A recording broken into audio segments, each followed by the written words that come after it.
By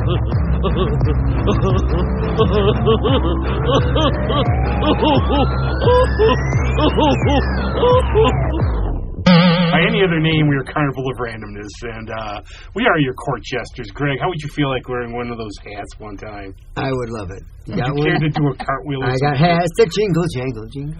Anyways, we're going to have like an Arctic front, so stay in, drink your preferred hot beverage. I'm not going to endorse anything, but have cocoa, coffee, whatever. Toddy. Bad boy. But I had to scrape off all the ice off my car today, so we have the Royal Bromleys on, and they can introduce themselves. Yeah. Hey, it's not like we did the song first and I could warm up in the studio. Anyone?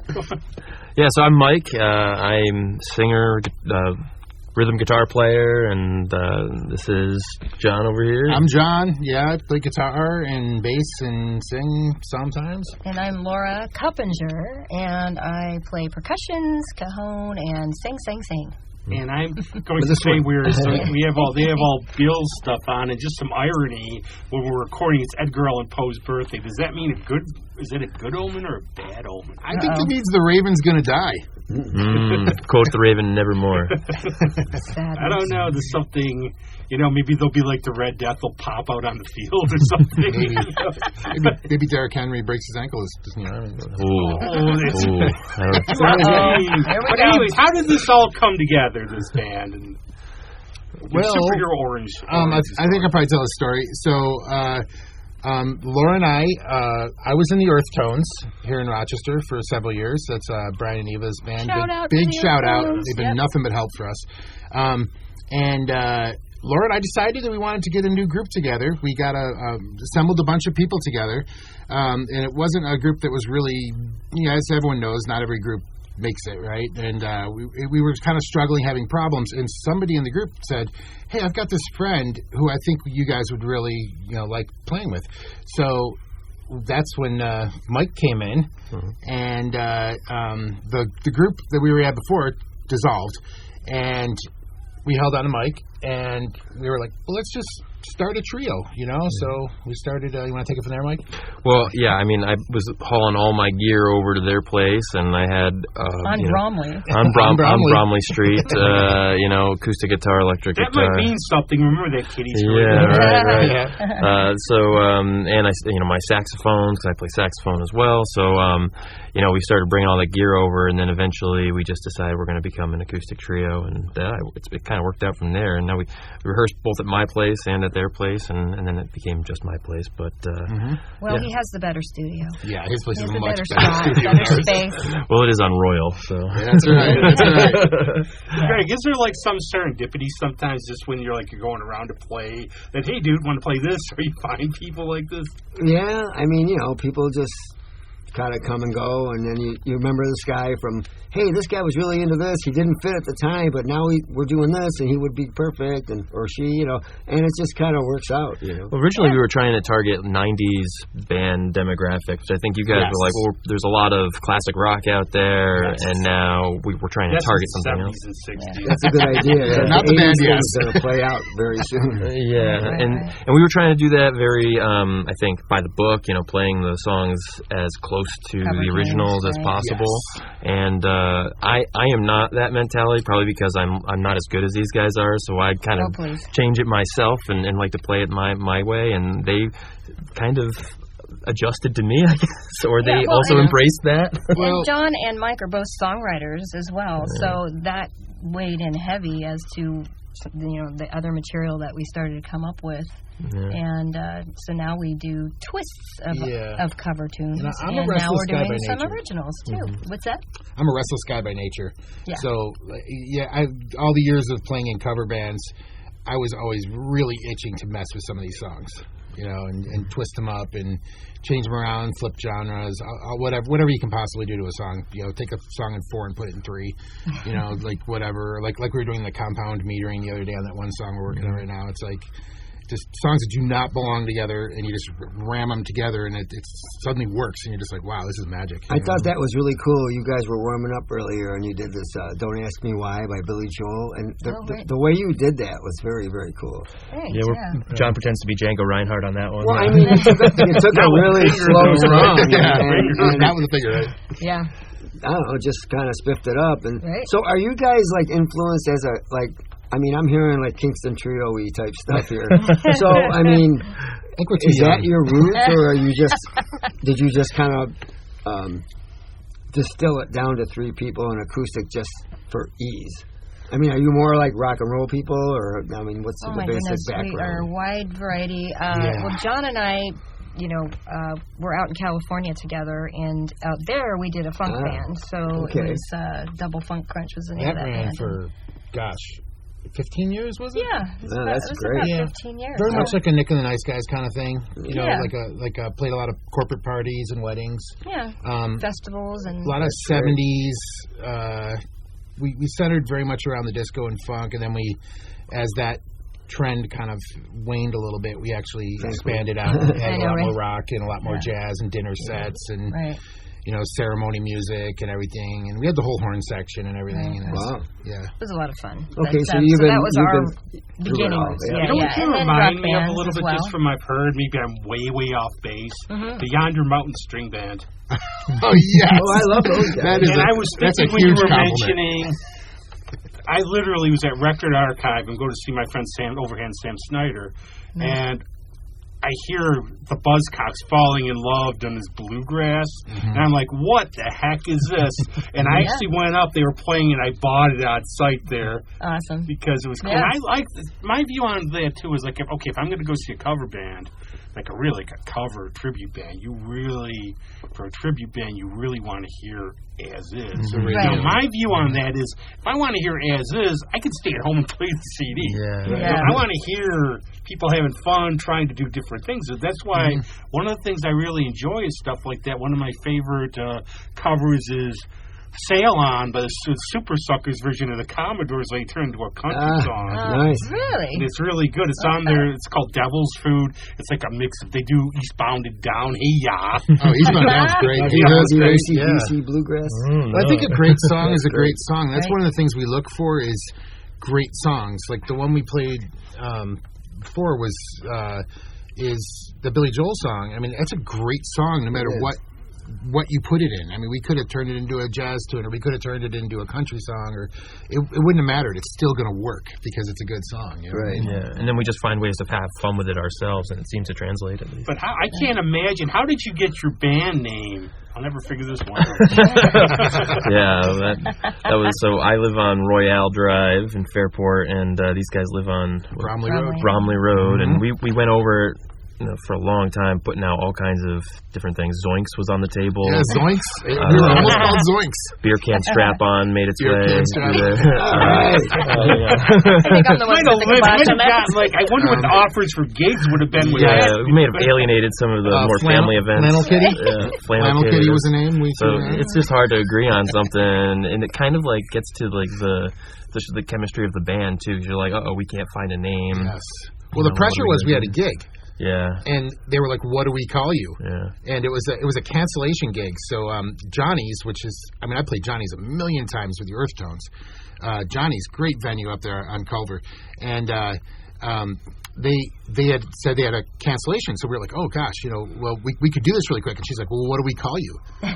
And we were like, uh-oh. I remember Mike looking at me going, we are the Royal Bromleys. That's our name. That's it. Yeah. And we're like, okay, that's it. Well, so like my high school band that I managed, Gothic Toad, they're local legends, of course. But they're like, Rob, you have a good name for this? And you're like, about Bondage Bear. We could get a little teddy bear, dress them up. I mean, got alliteration. You can do with that. Yeah, snappy. Well, the PTA wants you guys to play. Exactly. That might not work. Change the name for the day. That's a tricky one. Mm-hmm. No, sometimes a lot of people don't get this. Finding the perfect name, like a good name, it can be painful. Yeah. It was months. It was months. We were writing them out on a whiteboard. Mm-hmm. We were drawing logos. We were like, okay, well, this one would make a good logo. Mm-hmm. Like you said, it's got to look good on a shirt. That's the only recommendation I'll give for a name. picture it on a shirt. Yeah. Now, come on, Bonnie's been with us. That would be great. That's why Yes is great. Rush is great. I mean, those are just single words, you know. Easy to remember. Plus, I mean, Yes had the great artists too for all the covers. I'm blanking on right now. Roger. Right? I don't know, strap-on beer cans kind of... Is that a thing? Is it growing on you? Would somebody have to wear them? Like, you have to wear them on stage? Well, why don't we say that's going to be a tall boy, you know? That's our gift to you. Yeah, there you go. Well, you know what you can do? Run with Like, it. break off sometime and surprise people. Do like an alternative, do like a disco thing with a different name. And we'll have aliases for different sets. I like that idea. Yeah. Do something like that. Oh, yeah. You might be show up sparking completely something dressed new different. here for us. Well, these guys, when they were doing their funk band, apparently they were all costumed out, so they have a lot of experience. We had in that changes era. every set. And we would bring 3 costumes, because we usually did 3 sets, because that was kind of back in the day. You had to play for 4 or 5 hours. Like, it seems like people want a lot less now, like the clubs. They don't pay anymore, but it's like, but they wanted, before they wanted, you'd play from 9 to 2. That was pretty typical. Well, I just just my own personal, because yes, I've gotten a little older, but I was like one of those people. I worked at a bar part-time, be out till 4 or 5 in the morning, but music, I would start sometimes, get out of work 4 or 5, go all the way till close. Now, I'll even for really dear friends, music I love, I can take maybe an hour or plus or so. If you're going out, one of my friends just played 2 hours. By the last half hour, bless her, she's great, but I'm going... Well, I think COVID had a lot to do with that. Well, getting to be old and ancient too didn't help on my side. Always plays a role, right? Well, true, but they're going earlier and earlier now. Everything's 6 to 10 and 7 to 11. Now, with Brian and all the 500 bands you play, how long do you usually play? Greg's in 1,000 bands right now. If you ever need an extra drummer, he'll go up in the Guinness World Records. The urban legend is growing. It's up to 1,000 now. We love sit-ins, so count on it. Yeah. So, well, I don't know. I mean, most of the band guys, we tend to prefer, it's early, okay, great. 6 to 10, 7 to 11, even 8 to 12 is good. I mean, nobody's really doing 4 hours anymore. It's all 3 hours. Yes. So even at Smokin' Joe's, I play there, and it's 6:30, 7 to 9:30. Down to you. Yeah. Not like the old days of the Bug Jar. I don't know if any of you are familiar. Well, first time I ever went there. That's still late. No, but not like the way it used to be. When I first went there, bands advertise they start at 9:30, and I get there around 9:30. It's where's everybody? Right? That's it. Where's everybody? I think the first band would go on at midnight. Oh my goodness. They've been doing a lot better now, where they're trying to get. They still sometimes, if they have a lot of bands, it'll be between 12 and 1 you're done, but it's not like those old days. Well, we have that show coming up, right, with Cupid's Boomerang. So the first band is at 7:45. We'll see. And we don't go on until 10, and then John Payton's going on at 11:30. Yeah. Did you have a question or an observation? Yeah, I was going to ask, do you guys think this is more about the age of the people who do go out and see live music? Because I know, like you were just saying yourself, you prefer the happy hour set. Your friends do. You're 6 to 8 or whatever, or that kind of thing. And it seems like there's a lot of that work out there right now for smaller size bands. I'll give you one observation. I was talking to a friend from a bar that has bands, and he was talking about actually the younger kids. And he said a lot of the younger kids though are the ones who prefer the really early shows. He would say that this is really funny. This is they don't like the word that much, but old school, where he goes, man. Well, part of that too for me, maybe for them too, is then you can go see 2 things. But he goes, if you're done at 8, then you can jet out to something that starts at 9:30 and still not be catch out a movie. Well, one of the funny lines he gave me though, he goes, okay, a lot of these young kids, they like shows that start at 6 or so. Man, there was a time when I was just waking up at 6. I know, right? Yeah, that's right. Well, I remember. Do you remember when we lived out in San Francisco? It was you didn't even bother. There was no reason to ever be anywhere before 10. Your 9 to 10 o'clock set was a throwaway set. There was nobody there. Right. And then the bar started to fill up around 10. About 11 to 1 was really the peak when the most people were there. And then your last set, it kind of thinned out too. So you built the bulk of your good stuff in set 2, set 3, you know. How was the financial situation in San Francisco at that time? Because now you got to be a millionaire to live there. It was pretty bad. I mean, we weren't actually living in the city. We couldn't afford to live in the city unless we wanted to live in the ghetto. So we lived in the burbs around it. Pretty much almost every town you can imagine. Yeah. We moved a lot. Down the area there. But it's funny that the you could get pretty decent money because the Silicon Valley companies had a lot of money to throw around, and they were all kind of, you know, they were just swinging around these huge parties and saying like, we're going to rent out this crazy space and we're going to book like Bob Dylan to play or something, they were all trying to outdo each other. Like one of them booked the Stones, I remember. This is like, we're talking like late 90s, early 2000s. Wow. Right, well, before the crash especially. Right. And they were throwing, I mean, it was not unheard of for a band to get anywhere from like $5,000 to $10,000 for something like a big night, like say like New Year's or in the holiday season, Right. Yeah. But that's all dried up. They're not playing that one-upmanship game anymore where they're all trying to get the giant 10 pieces. Well, that's interesting because I'm just saying because I know people that live out there and the apartments are like out of this world. Oh, it's ridiculous. Part of the reason why we moved here. Yeah. See, I'm clear. I would like really like as long as it's done by 11, I can usually take it. But I'd like to do a study of different cities. What works, like, in terms of playing and that, what time, because, like, when I lived in Alexandria, like, the Washington scene, you come home from work, you take a nap, you have some dinner, then you would go out till, like, late, then you go to sleep and go back to work. A lot of stuff started late. So I guess, you have to, like, sort of adjust to, like, the crowds and the time and stuff. Yeah. Well, Mike, you were in Milwaukee, right? I was in Madison. Madison. What was that scene like? It was a little later, actually. Madison's kind of an up-and-coming town. There's a lot of people moving out there, actually probably working for, the company that I ended up working for. But it's, we played with a hip-hop outfit, a 10-piece band. I played saxophone with that group. And, we started most shows around, like, 9 o'clock, I'd say. So later than here. It was probably, like, 9 to midnight usually that was typical. Yeah. And then there'd be a couple bands or 2 or 3 bands on the set or on the The other cool thing about this town is the festival scene is, starting with Lilac, ending with probably Fringe. Yeah. It's every weekend, even Thursdays and Wednesdays, and but it is definitely every weekend for sure. Every town's got something going on. There's always something to do. Well, this is a huge music town too. I actually played. What the hell was it? Out the Cabbage Festival. Oh, there are some awesome festivals in upstate New York. Yes, we did Garlic last year. Yeah, right. Yeah. Garlic Festival. But then there weren't any vampires at that show. Should played like a vampire weekend song. Going, that's a great idea. We did tell vampire jokes. Yeah, we did. I think they were lost in the public. Yeah. I'll try to think of one before we're done. There you go. But and when I travel between here and Albany, you go, hey, that's the Salt Museum.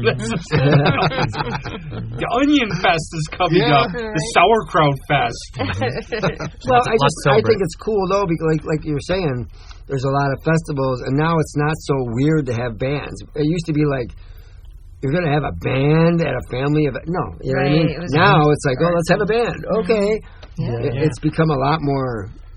We went out and we busked in Pittsford on the canal back during the summer, and there were like kids out there. They were like couldn't believe they were seeing live music out in public, and they just loved it. They were they took our car, they took our stickers and stuff like that. They're just happy to see it. They were dancing. It was wonderful. I feel like you don't get to see that as much as a younger kid anymore. So. Well, I think the whole climate for the younger kids, it's just all beats and hit songs, and it's not they're not getting the real the source of music is from your face. We talk about so many times good old Billie Eilish. Well, I can tell you, having a 14-year-old though, there is this new renewed interest in specifically guitar, and in the kind of like a, you know how things ebb and flow.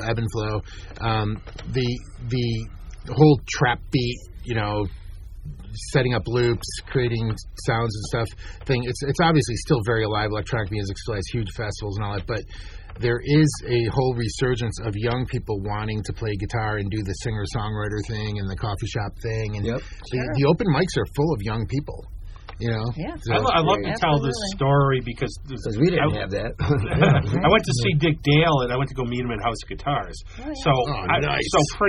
So pretty much, okay, if you understand Dick Dale, he would be like somebody, if you say, well, we're going to talk for 15 minutes, it might be 3 hours. But he was over 2 hours late, so I'm like the third. So he starts talking to me, and I had a mojo, and he's like, you know, I don't know what he has to say. I'll give it to you for something. By the end, we're talking about he's inviting me to his house in Big Sur. And now this is like over 2 hours. I'm looking while he's talking to me. People looking behind who have been waiting, going, "They're going to jump this guy in the parking lot." But what was cool to me is I look around, and there are these young kids. You know, they're probably the quote-unquote weird kids in high school. Mm-hmm. And they're there, and I just thought that was really cool. And they know who he is. Yeah. Or they wouldn't just randomly. Because you remember, I talk about, like the good old caste system in high school, well, at least at mine, where you had to be labeled as somebody who liked a certain type of music in a lot of ways. Mm-hmm. And this happened in my school. I remember talking, and I knew a lot of, like, you know, Iron Maiden people. I liked Iron Maiden, but a lot of metalheads. And I still remember the scene in gym class. I'm talking about a John Coltrane album I just got. I see a friend of mine look at me, Cheers! Get him. Well, that's kind of what I was trying to say the other show we did with Black Sheep and that.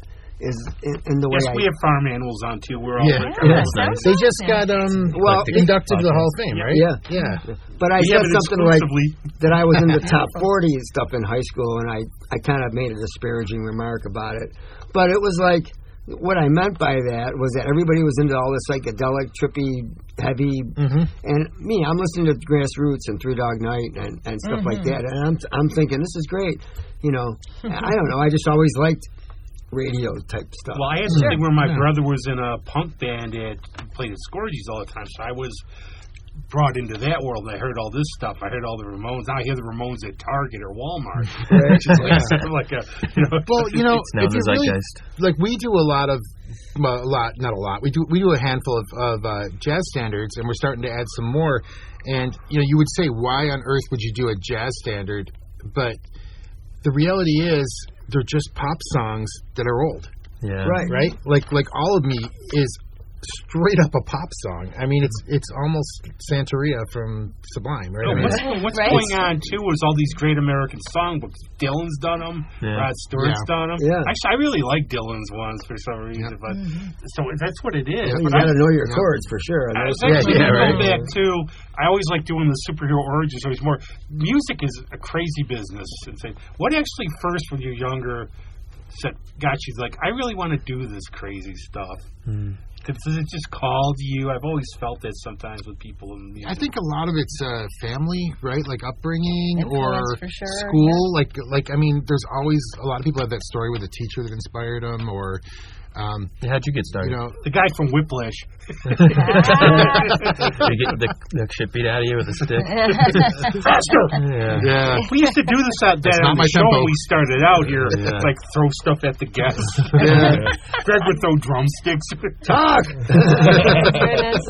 Well, you know, Laura and I did go through a little bit of a trial by fire at one point in the funk band where we got some people who were significantly better than us that came in, and they had been like, you know, they were guys who were, because when you live in a big city and you have a fairly successful like corporate / wedding band, the guys who are off tour are looking for work, right?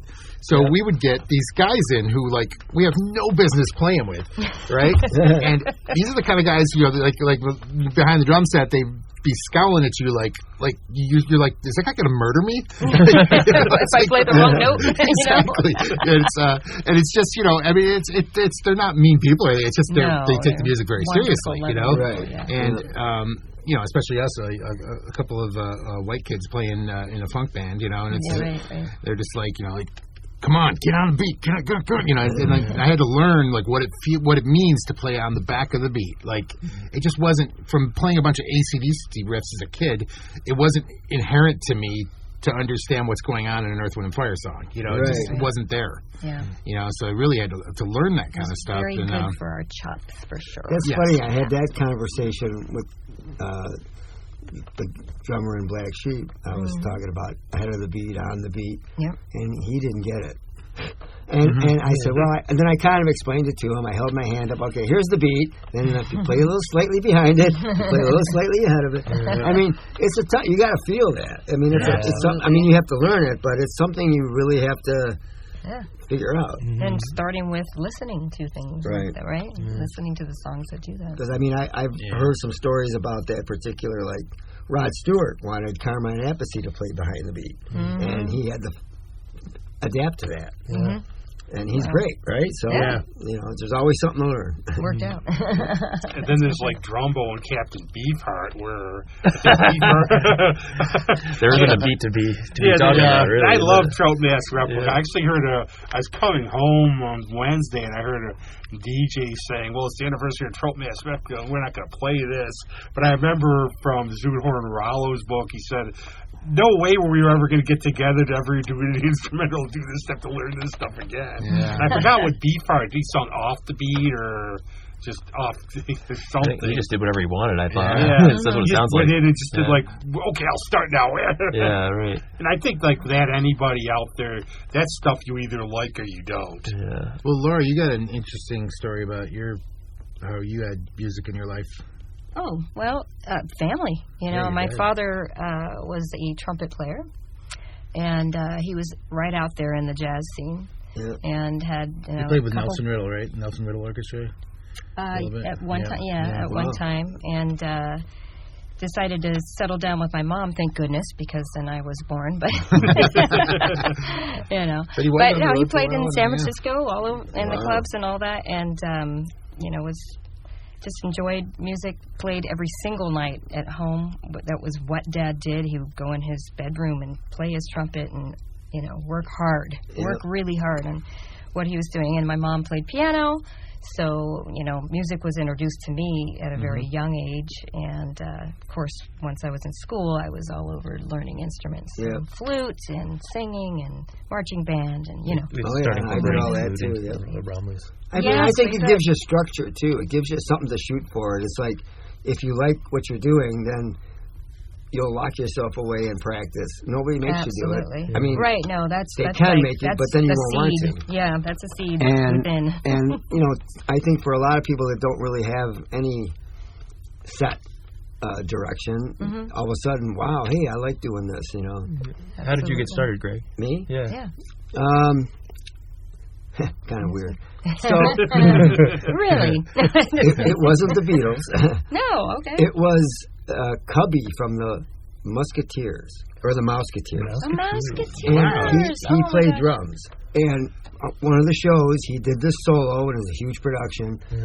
And I was just like, I just sat there, and I was like, I want to do that. Yeah. And I started taking drum lessons. My dad got me drums, and I got in a band when I was in high school. And I actually got to play at my high school while I was still going there, which was kind of cool. Very cool. And then everybody stopped, you know, giving me wedgies and stuff. So it was you were carrying around sticks. But, you know, I mean, it kind of made me the less of the nerd guy, you know. Yeah. Funny music does that. Did you learn, like, you know, with the key matches, then did you do, like, a butterfly knife with the drumsticks? Yeah. Nunchucks like Bruce Lee. Right? This will actually make a point, but one time I was up at Ottawa Jazz Fest. You know who's really famous jazz band was one of the headliners? Stone Temple Pilots. Right. And I was going to get one thing. I had my gaps in music for the 90s are pretty bad. I mean, with the Dandy Warhols 90s, they were like one of mine. Those sort of. But that was like a thing where I was really busy. That part in life when I was sort of like seeing what I was doing. That's the 2000s really for me. Busy. So I really lost. So people would play, but especially what do they call it now, Greg? I think they call it new metal, be like Tool. Yeah. I'm really like lost with those bands. Yeah, me too. But I think 90s made an impact on all of you, though. It's usually to go dig from there. That was That's where the original band started, and then once we got down to the trio, we started. You were here since the 90s? I thought you was formed. We started. Well, when we were no. So you didn't get my joke, damn it. The 90s material though is where we started, and then once we broke down to the trio, it just became whatever we wanted to do. And when I started like wanting to write more music once I inherited my dad's record collection, and I started playing through all of his 60s and 70s and stuff like that. So I got really into the 60s type music, and I started bringing all that forward. Mike's 20 years younger than us. I just want to put that out there. Right. True. That's true. But he's got an old soul, so it's like we matched up very well. And I remember one of the first things I noticed about you, besides the fact that you were wearing the same exact boots as me, which was really weird. He walked in. There's some funny, weird connections we have. But the funny thing was, he's the first person I've met that matches my level of obsession with the band Cake. Hey, I got the song right. You did. No, actually, I have this premonition you're going to play a Cake song at the end. Wink. Yeah, and it's really funny because I had never met anyone before that not only like knew the songs but like lived in them, like could play them. Like you could just say, "Hey, play this," and you know. And I was like, are we going to make a Cake cover band? Yeah. Yeah, there was a moment we were thinking Cake tribute band. Yeah. But, we call the Sara Lee box. Or Nugget. But that's how you get it. It's interesting how you do that, though, because I made a lot of friends, like on the music scene. How did I make them? Because we would be showing up at the same gigs all the time. It's like, hey, there's you. And that would be like the thing like at the comic book store where the people would be slowly walking away from you, where you'd start talking about something. Batman's in this. And then people all of a sudden, I'm going over. Well, that's a big switch. That's the biggest switch I've seen is that those people used to get, beat up and stuff. Now, they're still like, oh man, do you have that issue? Now it's so cool to be one of those people. It's all over the place, and it finally caught up with us. But there's that connection too, because I'm like walking my dog in the woods, and I see these two people walking, and one of them has like a velvet Elvis shirt on, like a UB Ray shirt on. And I'm like, first thing I'm going, hey, I know that band. He's like, I think I recognize. Rob. It was like two of my friends. But you have that connection. You see something. It's not like walking by a kid. Yeah. This happened to me. I saw you had an Iron Maiden shirt on. I'm like, I've seen that band. He goes, I thought they were anime. Right? Yeah, they don't know what they're wearing. Well, I mean, their artwork was as much a part of them as anything. Or I saw like some guy had a Black Sabbath Born Again shirt. I'm like, that was a really underrated album. Yeah. His girlfriend's like, let's get away from this guy. But there's that connection you build, and it's always cool. When there was, I remember when the Quitters did, they used to do Halloween shows, and they dressed up as from Life Aquatic with Steve Zissou. And I went up to one of them afterwards and go, which one of you was Hans? And he's like, you're about maybe a certain percent who gets this. And I think that's always cool. Like when you like, what bands do you like? Well, like, the usual. When you go, I like Cake or I like Tom Waits. Like, I love that. Yeah, we really try to mix it up in terms of the genres we play too, because maybe it is because of the time that we're in, where so much music is so accessible, all on your phone. The barriers are down too. Right. So it's earlier you were saying, or one of you was saying, like, you get beat up because you listen to Coltrane when you're supposed to be a metalhead or something like that. But that was in my school. We were like that Subdivision song. That was like But even John, you said before, and Laura too. Like when you guys were coming up, like you listen to a certain kind of music, and you don't listen to this music because if you listen to this kind of music, then you're lesser than. Or it was whatever. territorial. Like we would have T-shirts with like radio stations on them. Right. I was a CMF kid, right? WCMF. That was all. You were MJQ. Yeah, you don't want to be MJQ, right? Glow in the dark shirt though. I had to get there. No, there was the They story. did have the Moose too, right? Yeah, there was the old story of what it was like Metallica or something. Their fans would go around and rip shirts off people who did. I was a WSAY guy. I don't even know that one. That was a 1370 AM station. Wow. And it was back in the late 60s. And it's a weird story because originally I'm not even sure who owned it. some guy owned it, and he was religious, okay? Like a Christian guy. So they used to have the rosary. They'd actually pray the rosary at 7 o'clock, and my mother would listen to that, you know. But they had all this stuff. And then gradually, in the late 60s, they started needing to fill up space, or I don't know, whatever. And they started playing like Steppenwolf and Cream, and that's where I started hearing all that stuff. Yeah. But they want you to sing so you can and sing. And then I graduated to that's right. I always sum up my taste. Like the one time, one of my friends was playing, and it was these are like later gigs, obviously. It was like a rockabilly type band. What do you want to call it? Psychobilly, punk. I had a ballet earlier in the evening, and I was going from the ballet to that. Nice. So it's eclectic. Yeah. Laura, what was the big station when you grew up in San Francisco? KSAN was it? Yeah. Was that like Dennis Erectus? Had the Camel. It was a Camel. Those guys. Yes. Dennis Erectus, yeah. So, and now that everyone's like okay with different genres of music, it seems like then we feel like it's empowered to play all kinds of different music. It's very nothing will top the. Sorry for mascots, so nothing will top the WKRP carp. WKRP. Remember, turkeys do not fly. They don't fly. The one with even if you're dropping from helicopters. The episode where the carp got into the fight with the fish mascot. Oh my gosh, I'm trying to dial that one in. That was a great show. Yeah. Oh, John, it was actually KSJO. That's who I'm thinking of. That's the one. I got a really quick story here. This is ridiculous. So Laura and I were really like we really thought we were rock stars for a while out there. We had a little rock band going and stuff. And so it was my birthday, and they were doing this contest at a local bar, and the radio station was doing it, and it was whoever can sing this song by the Scorpions. And this is like before like cell phones and all kinds of stuff, right? And whoever could sing this song by the Scorpions the best will get to sing on stage with the Scorpions.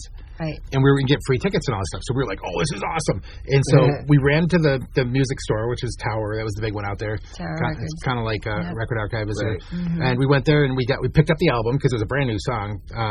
Or picked up the CD and we threw it in the car. And Laura learned it on the way down. Yeah. Won the contest. And we get the tickets, right? And we meet the Scorpions. And we're like, this is awesome, right? And so, you know, I got to meet all the guys. Laura got to meet all the guys. We were all talking with them and everything. And then when it comes up to the actual show, all these, like, bimbos get, like, imported in, and they go up on stage. and we were just like, what the hell is going on? Right. I mean, yeah, we got great seats. We got a bunch of merch and stuff, whatever they called it, swag, right? I think we're just a little naive. We were did thinking, you get to sing with them then, or no? No. And so afterwards, we're kind of mad, so we went to like this little bar right down the street from the amphitheater. This was at the Shoreline, like that famous amphitheater. You've heard of it, right? With I forget his name, the famous promoter from the '60s. But anyways, Bill Graham. Yeah, it was Bill Graham. Bill Graham's place. So we go down the street to this little like dumpy little bar that everyone goes to afterwards. And who comes walking in but the DJ, right? Mm-hmm. So I'm probably like way too many Jack and Cokes in, right? Mm-hmm. So I'm like, I'm gonna confront this guy. So I just went up to him and just like picked a fight with him. And I mean, you can imagine me picking a fight, right? I picked a fight with the guy. He got really upset, and we kind of went toe to toe, and we're yelling and screaming at each other and stuff. Finally, we decided to leave. You know, I called the radio station the next day about it, and he's still all hot about it, right?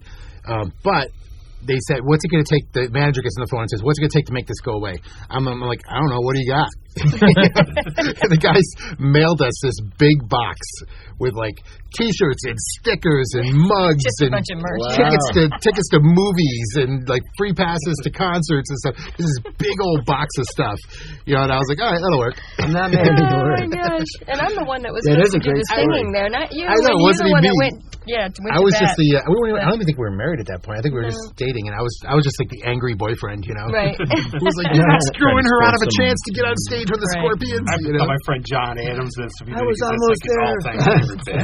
Something Close Mind did to him was he saw him playing. He was up front, and Close is doing the tambourine. And he's like this goes, no. But I had mine with Duran Duran, actually. This was when they played at see the Seneca.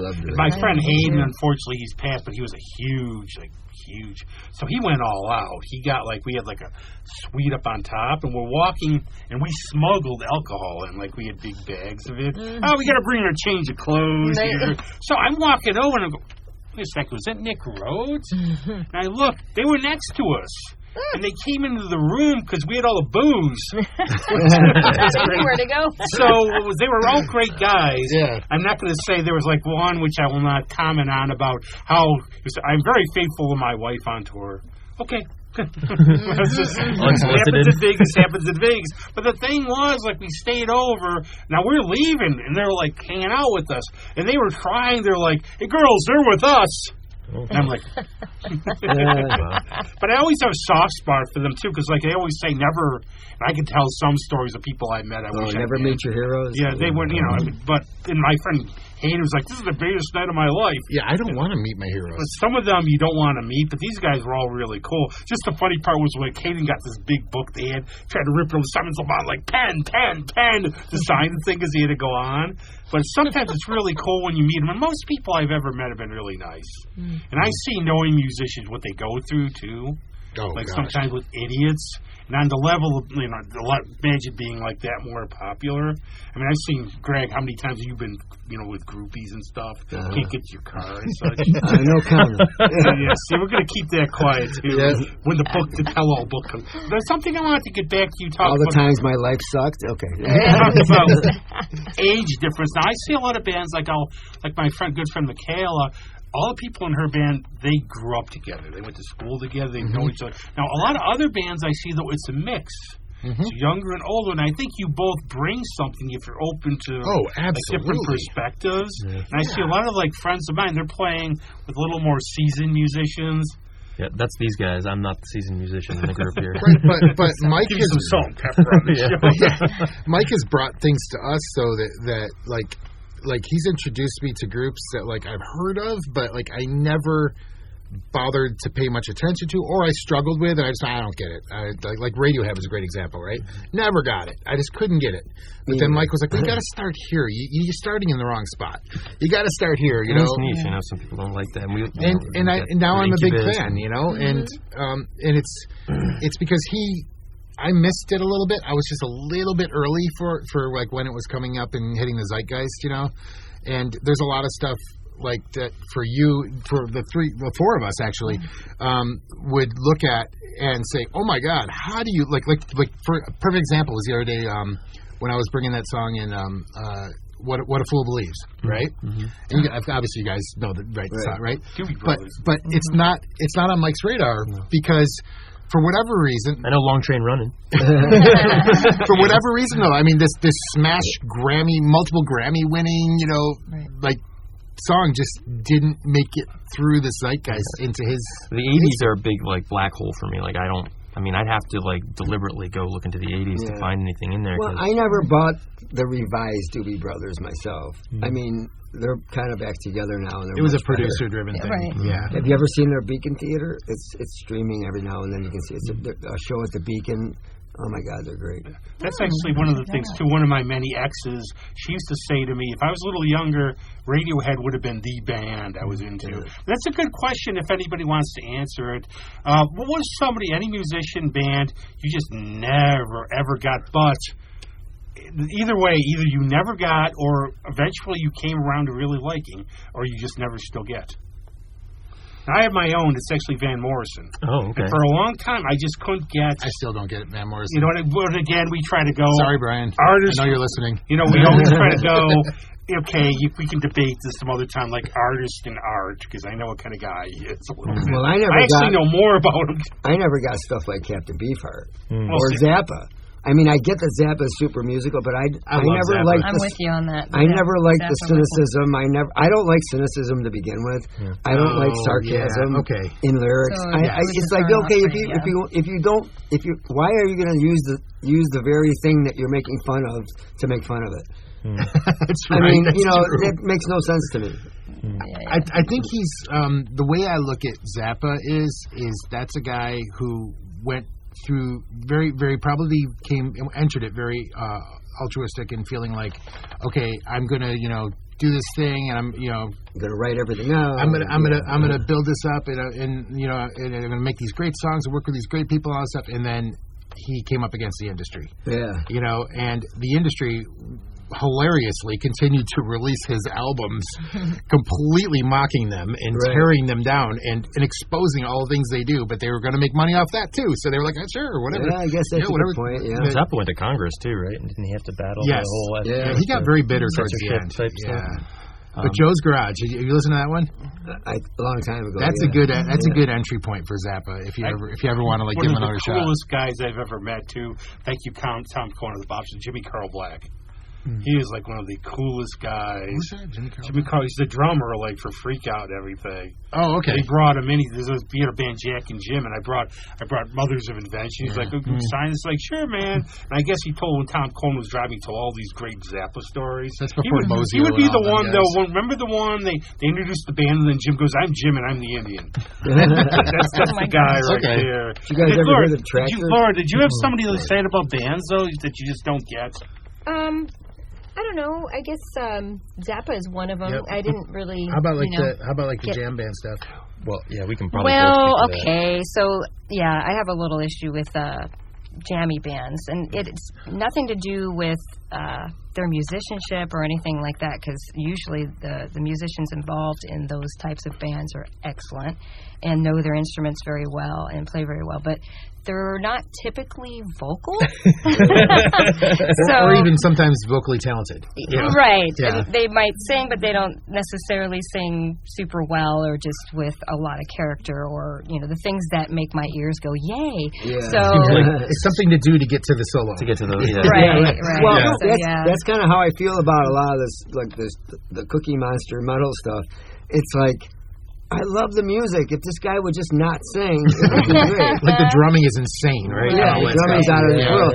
And I never got the Grateful Dead. And it took me a long time to get the Grateful Dead. That's me. That was going to be my answer. You have to go. Really? You have to go. I got to like the big thing with Michaela. One time she's like, I know we have Bills and Dead fans here. Well, you know why? Because I associated it with acid and drugs and LSD, and I didn't hear it as American. I didn't. I just thought they were. I don't want to be involved in that. And being next to the guy who smelled that like was a very weird. That too. But no, I had the one where like I'll trade you. You could take Grateful Dead off your list, put Fish on. Yeah, right. Actually, John's kind of warmed me up, and I had another friend too who are big into the jam bands, and I was not. Like to answer your question, I'm not a big jam band guy because it just seemed like messy and not really. It didn't seem to have a point, and that is the point, right? Is that you kind of just letting yourself loose and be able to explore and all that stuff. And I'm starting to come around to that and starting to enjoy some of the live albums that the Dead do or the live albums that Fish do. And so I'm starting to get like an appreciation for that now that I've opened that door, I suppose. This is my own. This is like my editorial, and it's worth nothing. But like the idea, okay, if you're in a prog band, you're really into trying to push yourself as a musician. Yeah. It's supposed to really be out there, tough. Now, if you're in a country band, you could barely play, but it's got to have feeling. And you got to go like, there's serious players. There's some serious players in country band. People don't get that. But I'm just saying it's more important that the song connects. It's this, but there are some great players. I just got a Hee-Haw box set. They have all these great guys. No, but they have everybody on it. But people don't get the great players they are. Oh, yeah. Roy Clark? I mean, Earl Scruggs. Earl Scruggs. Just so long ago. What was the guy who Roy's I think a lot of that stuff came from banjo. Chet Atkins. And banjo is a whole different thing. And when you're playing get banjo stuff on guitar, I mean, I'm just kind of I'm not making it up, but I'm kind of putting that together. Right. I mean, it's a much different with the finger thing and the different picks. And or if you hear what you're doing. Yeah, that's right. I mean, then you play that stuff on guitar, it's got to be opens up a whole new. But you go also like for songwriting, you want to sort of relate to like a song, and then like Tony Levin, brilliant musician, but like this band Stickman, they have the one song. It's like all this awesome like great musicianship. Then Tentacles. That's it. It's the lyric. I just went and saw that. The beat. the thing when it came around? Yeah. The King Crimson thing with Steve Vai was in for. Was Bruford in that? No, it was the guy from Tool. It's funny you're bringing up Tool. Oh my gosh. No, I can't remember. Danny Carey. Danny Carey from Tool was the drummer, and then Steve Vai was the guitar player, and then Adrian Belew and Tony Levin. Yeah. And Tony Levin's playing like the Chapman stick, and Right. you know, and keyboards at the same time, and I mean, just like. Amazing one of my musical musicianship. idols. He's just He's been fantastic. Plus, he's also like a great guy too, which helps. Yeah, you know, and everything. But I'm going to go to we were talking about you playing this everything out there. That's the beauty of music. You open your mind, which I try to push on people. You know what you like? Go see other stuff. You might like it. It won't hurt you. You're like that kid in the cereal commercial. You might like it. Yeah. But how do you come up with like what you like? Man, I heard this song. We have to do it. Then how do you go amongst yourselves, figuring how you're going to do these songs, how you're going to interpret them? Well, we ask the deep questions here. Yeah, I mean, well, we have a set of instruments that we've been using, although we start to expand it. You know, John and I are playing acoustic guitars mostly and throwing in a bass here and there. I play saxophone, but I've got like a synthesizer saxophone that I use now, so I can play almost any instrument on that as if it were a saxophone, which is nice. Like accordion. Open the doors a little bit. Yeah. So we're starting to think about when we hear a song that we like, how are we gonna play it? And we have all these options that we're starting to bring to the table. You know, Laura's learning to be a drummer, which she was never a drummer before. No. She's a great singer. I always played little percussions and tambourines Greg and things like Greg that. was trying to give advice. I hit things. Yeah. Use all the sides Hey, of the I'm a drum junkie. That's Like your first lesson. Right. There we go. Yeah. I don't play drums, but I'm a drum junkie. Like my best friend's excellent drummer. He lives out in California, and can play like just about any style. And growing up, he and I would go. We've seen everybody. Like we saw Buddy Rich back before when he was alive, when we were in high school together. You know, we've seen Rush together. We've seen best solo I've ever seen was in 2010. Neil's solo at the Time Warp Tour. That was like you just go, this guy is just beyond. Yeah. You know, and like Dennis Chambers and Jeff Portnoy. Yeah, Portnoy. I'm not really super hot on him, but he is great. He is a great drummer, but he's just not quite myself. It's like Vinny Caliuta, I know, like he's Gad, a drummer, but it's not. I've seen all these groups with my friend, you know, and going with a drummer to these shows is really cool because they can point out things I might not necessarily notice. It's amazing how the art has elevated in the past 20 years at least, you know. Yeah. It's not like the old. It's not like the old joke about what do you call a guy who hangs out with musicians, a drummer. Yeah. No. I mean, musicians and a drummer. Well, you heard the other one too about how many musicians that take the change a light bulb. Yeah. Well, like about 6, but then the guitar player said they did it wrong. Everything. But no, do you ever like that's the thing? Then you try to decide, but there's so many songs to pick. I thought the lead singer held the light bulb, and then the rest of the world rotates around him. But you know one thing I don't know is because I always say like about movies, they have all these remakes. Why don't you pick something that has a good idea but wasn't very good? There's a movie I cite called Bad Ronald from the 70s that I think could have been awesome, but you don't want. Oh, you're saying like a movie that was poorly executed, something that you just didn't like. But what if like something? Well, this song, I don't, usually so we do have some of those. Wasn't that awesome? Yeah, but I think we can really make this great. Yeah. Well, we worked on some B-sides, right? I mean, we definitely. I mean, several of our songs. Well, I mean, Stick Shifts is a total B-side. That was I don't even know if it was a B-side. Yeah, I might not have made it on a B-side, but we do have a number of songs that like were not hits that we play, but we play them well. Yeah. Like Honey Now is a classic example of that, right? Like I don't know if anybody even knows that song. No, it's a Gillian Welch song, but but I Maybe think Tomorrow. That's another one that was like a minor hit. We're kind of combining songs too. So that's the other thing that we're doing because we're kind of blending genres. We're realizing that this set of chord changes is similar to this set of chord changes. Maybe we can work these two songs in together, right? And then we start doing that, and then we've got now a whole like chunk of our set that's in E flat because all these songs are in E flat. So we're just going one song and the other. You don't have to retune the guitar, you know. So but trying to figure out how we can fit like these bigger production songs into what we have, which is an acoustic trio, and be able to make it interesting and fun. Like again, kind of comes back to being fun for us. If it's fun for us, it seems to translate well to the audience. That's a great idea. I've been trying to get some of these bands of mine to do stuff like that. Can we just, instead of doing 5 of these songs by this band, can we just make a medley out of it? Yeah. And find the common chords and find places to meld them together. Because everyone knows how the songs go. Yeah. They've heard the songs before. I mean, and once they hear the lyric, they know you're in that other song. Yeah. I think I actually heard you think for Mary Jane's Last Dance, too. Was it you? Oh, yeah. Yeah, we do that. Yeah. Mm-hmm. But I also think last time I saw Dylan... I do it with a talk box, so... Last time I saw Bob Dylan was... Like, you sit there and... Well, no Dylan songs. Yeah, right. Sure. But you sit there and a couple times you go... What in the heck is he playing?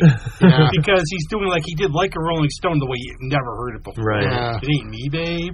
Yeah. And I think that's what you come to see. It's like that's one thing I've heard about like Don Felder wrote about the Eagles was Henley said you play like the album. No, you could listen to the album at home. Yeah. I mean, I have to imagine if you're someone like Bob Dylan and you've played these songs a trillion times in front of people, you're like, I can't play this song the same way. He was over it 30 years ago. Yeah, right. You get a little restless with it, right? The thing about Dylan with me is, and I know Rob, you're probably listening to this too. Is I have friends who are like really hardcore fans, and some of these people that I just don't like. I don't like Bob Dylan, but I love covers of Dylan songs. Right? That's a good way to Hendrix and I love it when other people do his songs because like I was saying before, like a great song is a great song. I don't care if you're singing like this. It's still going to sound good because it's a great song, right? And he wrote great songs. That's all there is to it, you know. You know, and it is too. Like I remember, like Kim Drahan said to me one time. This is one of his bands did at Clinton. They played a lot of covers. They really could cover White Rabbit, and he goes, maybe I could write like 3 good songs a year. There's all these songs, music's all out here. It's a lot bigger than us. Yeah.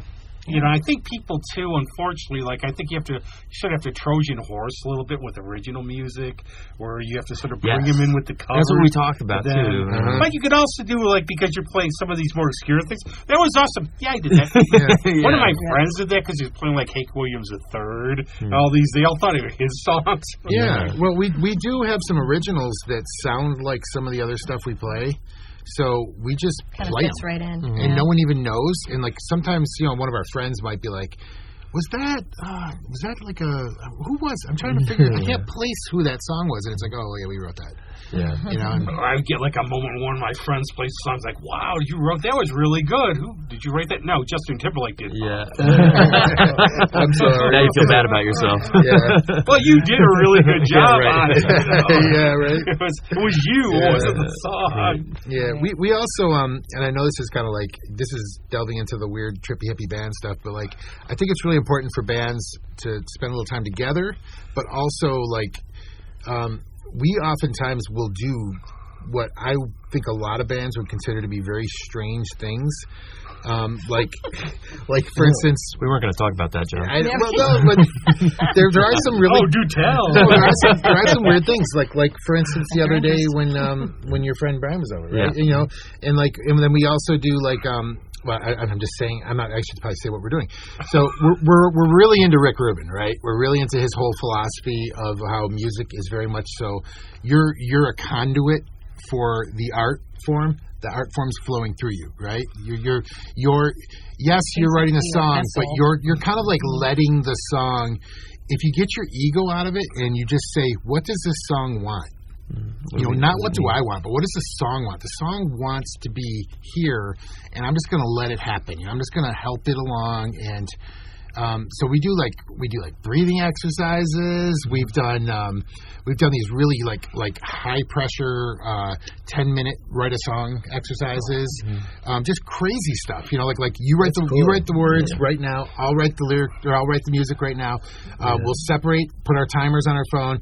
10 minutes is up, whatever you got, and then we mash it together. Actually, one person writes the music in a vacuum, the other person writes lyrics in a vacuum, and then we force it together. And we do them at the same time. We just have to make them work. That's like us. We bring in a drill sergeant the night before the podcast, and he runs us through an obstacle. Get the tires laid out. Yeah, the tires laid out. Come on. You're going to do a good show tomorrow. No, and I think that's like, I always say, you never try to force things. I was like, it's exercising a muscle. This show's an interview. This show's a conversation. It's not an interview. Yeah. And the thing about it, too, is now it's like about want and what it is. We just do everything natural here. It's a conversation. Yeah. Now, want, I would like somebody to come in and give me $10 million. That's want, and all of you, I'm sure, too. Sure, that'd be great. But, you just have to do, because I think you see, if people are forcing it, you're not going to enjoy it. No. But I was going to ask about, too, in terms of, like the lines of communication, you all bring ideas and you all listen to them from each other? Yes. Well, there's no bad idea. That's another thing that works really well with Mike. Yeah, there is. It's like skydiving. If you don't know how to skydive, it's a bad idea. No, musically. One of my friends said that he's like, you got to try everything once, even if you're not good at it. Not skydiving. I'm going to handle this king cobra. I've never met it before. Yeah, well, if you do it wrong once, you're dead. So. Yeah. But, it's really, really hard to and Laura and I both struggle with this.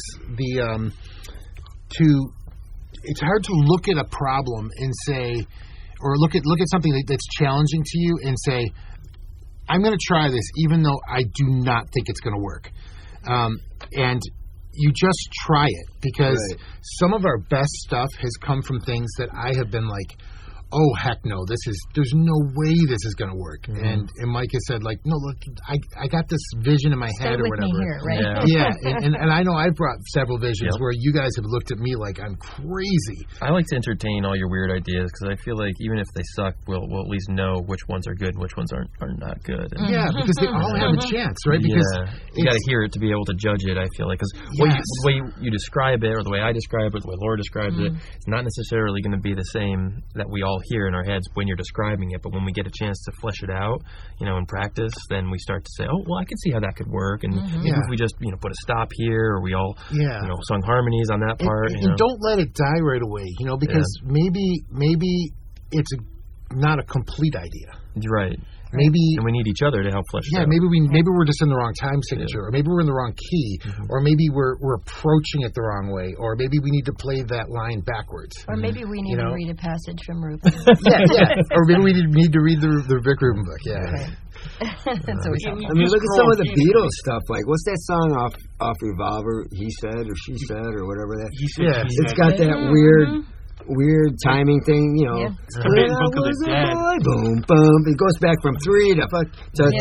Based on an acid trip with Peter Fonda. Yeah. Is that what it is? Yeah. What happened was John Lennon was tripping with Peter Fonda, and Peter Fonda just kept saying, I know what it's like to be dead. And John says, man, you're making me feel like I've never been born. I don't recommend none of you be doing that stuff in my song. I don't want to hear that. Well, the Carnival got these characters. I think the world is heavy enough that I don't feel like I need to alter it that much, That's what I say for, like, material from me and stuff. What do I have to do? Wake up?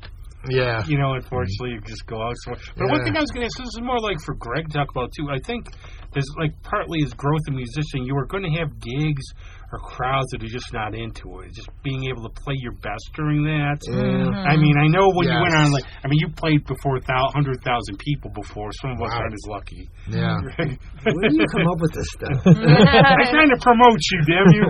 But I had to be like you go. Nobody's one of those gigs. Nobody's there. Nobody's like you're looking at people like that. Well, I did a lot of that show band type stuff too, and I traveled a bit. I was out in the Midwest, and I lived in LA for a little bit in San Diego, and we had a band out there. But I mean, like, you do these hotel gigs, and it's like, who the hell's going to be there on Tuesday? Yeah. By the airport. You just do your thing. You do your thing, and that's when it kind of feels like it's a job. Maybe, but I enjoyed it. I mean, you did. Yeah, I liked it a lot. We had a rule where it was like we always pretended like we were like Madison Square Garden, no matter what. Right. When we had the dance band going. Yeah. And I remember this one show we played at Jillian's in San Francisco, and everybody had left. Like, literally everybody had left, and the guys were sweeping up, and I was like, well, I look back, everyone's still doing the dance moves. It was a part where I did this really crazy, weird guitar solo and stuff. I could have easily skipped it, but I was like, you know what? I don't know who's behind the bar. I don't know. And so I just the guys are literally sweeping around me on the floor, and I'm out there with my wireless guitar on my knees, just ripping this crazy solo like I was like, at whatever, amazing arena or whatever. There's a spotlight on me, and but the thing is, like, that's like living the dream in a way. And so many of our gigs have been not from someone in the audience. It's been from like like a barback has an uncle or something. It's just like these crazy weird connections where the staff sees you and the staff's like, it was a terrible night tonight, but you guys really brought it. I really enjoyed that. And plus, they finally got a chance to actually stop and listen. Right. That's true, They didn't have to serve people. Right? They're so busy, everybody's like, wow, you guys are really good. And I think it says something about fortitude, too, and the thing that people are going to see, well, like you get some people, it's like two people there. Let's just take off half hour early. Yeah. Instead, you really bring it. And always remember this, if you didn't know, the first is Easy Top gig. There was one person. Right. They bought the guy a Coke because he stayed for the whole show. So always. But it is about relationships. It's nature of the beast. And I hate to say it, but like a couple times, like with friends, they've done great shows when it's been me and them. So what do you want to hear now, Rob? I'm going to do this solo. And I always had this vision if I was really rich, I'd get like one of my friends playing. Oh, this is awesome. The show's sold out. I bought all the tickets, so I'm just, hi.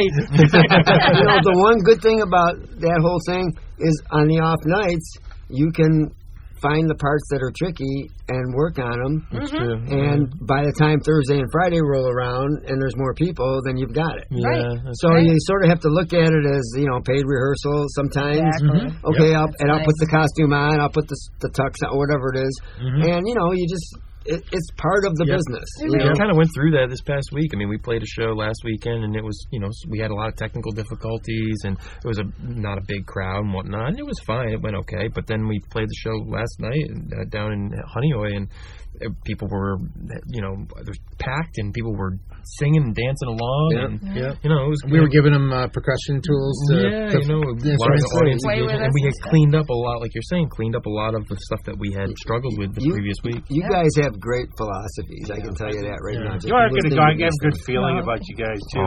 But the other thing, too, is like I always know this is like a little bit, at my age, stuff I don't really care. But it's been really, one of the really cool things about being on the scene for so long is some of my friends, I've seen them when they started. And now they're, fairly up here. And you tell yourself, like, okay, we were here like when there were like 7 of us. And then you hear other people go, oh, they're awesome. And they're friends of mine. Right. And like when I used to travel and see gigs, I love the reaction. And this would be cool too. Like if you ever go like different places and like you see somebody play, then you see how the people. Right. I mean, for one gig, I don't appreciate the spaced out hippie who smelled like patchouli. he's dancing away, and I'm like, I'm going to go get a vodka. I've heard the song 1,000 times.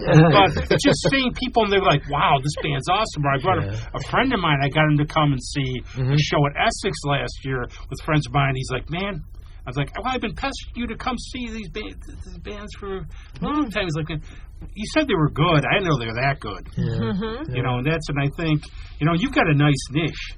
And I like that, too, where it's like, you're going to go see something different, something fun. I don't think you take yourselves too seriously. Try not to, Not going to be doing much Leonard Cohen, I think. Well, wait, maybe we will now. You know what? Try to make something. You take Leonard something Cohen reggae or something. Hey, it's like, anybody ever heard of Led Zeppelin? Oh, yeah. Are you kidding me? I was obsessed with them for a short period of time. I saw them at Backstreet toward Elvis. It's like anybody who doesn't know up there, it was an Elvis impersonator doing Led Zeppelin to a reggae beat. The guitar player Heartbreaker Hotel. Remember the diaper on the guitar player? Yeah, the diaper on but the But it was guitar Zeppelin player. influence. Unreal. It was Zeppelin influence. But the big room when they played crazy. Backstreet was disappointing. Not the show. The show was awesome toward Elvis. But Robert Plant was playing that night. There was the one Led Zeppelin cover band he liked. And the rumor was he might show up, and he never did. That's so cool. Can you imagine? He's like, Jimmy should have won this. I still haven't seen Plant. I saw the Firm. I saw the Firm too at War Memorial. Yeah. So I was the second person in line at that show because I was in high school at the time. It was like 84 maybe, something like that. Yeah. I was in high school too. And me and my buddy I was talking about before, we actually went up there at like 2 o'clock in the afternoon to stand in line. We got right up against the barrier, right in front of Jimmy Page, because I used to. I mean, if this is written around anywhere, I'm sorry, I probably wrote it, but I used to write Jimmy Page is God everywhere. And when I was a kid, I was a bit of a graffiti kid. But so Jimmy Page that was like Jimmy Page is God. That was my whole thing when I was in high school. And I even like used to take pictures of myself in front of posters of him, like trying to pose exactly like him. It's so ridiculous. I was very obsessed. You gotta have idols. Jason Bonham's band opened up for them that night. Jason Bonham's band, yes, I do remember that. So you were like the guy walking around around like with Jimmy's thing and stuff. I was like at the hockey barrier, that they have right there, and he was like literally like right there doing his Jimmy Page stuff, and that was a moment, See, and before we who was the singer? It was the guy Paul Rogers. Paul Rogers, he's such a great singer. It was awesome. They did even like. But before we started to a whole other podcast about other bands, right, you guys, it's been really fun having you on. Yeah, I really enjoy. Like, this sounds like a really fun band to see. Yeah. And if you promise you won't play a 4-hour set, I'll come see you. You got something coming up soon? We do. We're playing Wednesday night. At Shamrock Jacks. So that'll be what, 22nd? Okay. 22nd. Yeah, and then we're doing a fundraiser on the 27th at the Cottage, which is a Monday of all things. Right. That's for Dream Factory. For Dream Factory, yep. Very Dream close Factory, friend of ours they're owns raising money for kids, and it's the Earth Tones will be the celebrity bartenders. Yeah. I don't know if you guys know the Earth Tones, but Andy definitely knows them. They have a long-time relationship. Yep. And so we have a bunch of gigs coming up. Yeah. Oh, by the way, too, if you have to buy them or if they're worth it or if you give them free, they have awesome stickers. You get a lot of perks being on this show. That's right. That's right. No, we do have stickers and coasters. And Greg, you have Cupid's Boomerang coming up on the 24th. Yes. Yep, at the Bug Jar. And also, before you go see that, I'll make the one announcement. A lot of my friends, they can do their own announcements. I can't do it for everybody. But there's a really special show coming up at Water Street. It's a benefit for cancer. And they've done it before. Michaela Davis is playing there, Overhand Sam, Public Water Supply, Candy, some other band I never heard of, so I forgot their name, but I'm sure they're good. But stop that. Starts at 5:30. Where is it? Water Street. When's this? And it's on the 24th, and it's benefit. Actually, they've done these before because I know I've had this shirt. Michaela played them before, and they had it, I think, at like the place at a pub or whatever it was, but I don't remember them having it. So maybe they brought it back, but it's for cancer and a good cause and a lot of good music. And unfortunately, they're like all my friends, but as I've said at this age, I can't watch the whole thing. I just can't. I love them. Yeah. Back in the old day, I'd be like, awesome. Oh, yeah, like festivals. Remember going to those, like, all-day festivals? Yeah. I can see it now, though. You're going to see me. It's like, Rob's in the audience. We're playing 4 hours, and we're locking the door. So then, now, it's awesome at the end. We always play a live song, so now we'll stop, and you can go, shut up. And we should play. And if you've ever heard the expression, you can't carry a tune in a bucket, this is the song. We are psychics, but I'm also saying, on this show, you can have your cake and eat it, too. Thanks a lot. Now you were like, we'll never come back. Thanks, guys. Bye-bye. Thanks a lot. I need you here with me, not way over in a bucket. 2, 3, 4.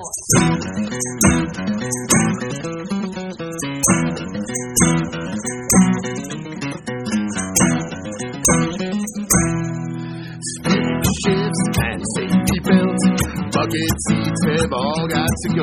When I'm driving in my car, it makes my baby seem so far. I need you here with me, not way over in a bucket seat.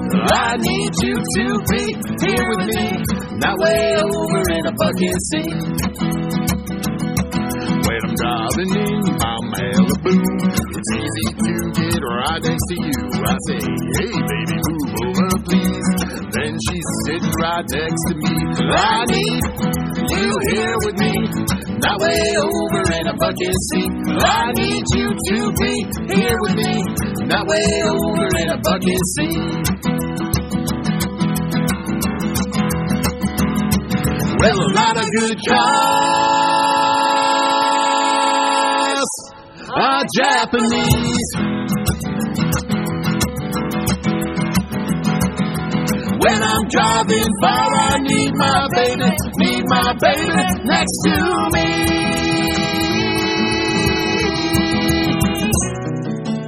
Six shifts and safety belts, bucket seats have all got to go. When I'm driving in my car, it makes my baby seem so far. I need you here with me, not way over in a bucket seat. I need you to be here with me, not way over in a bucket seat.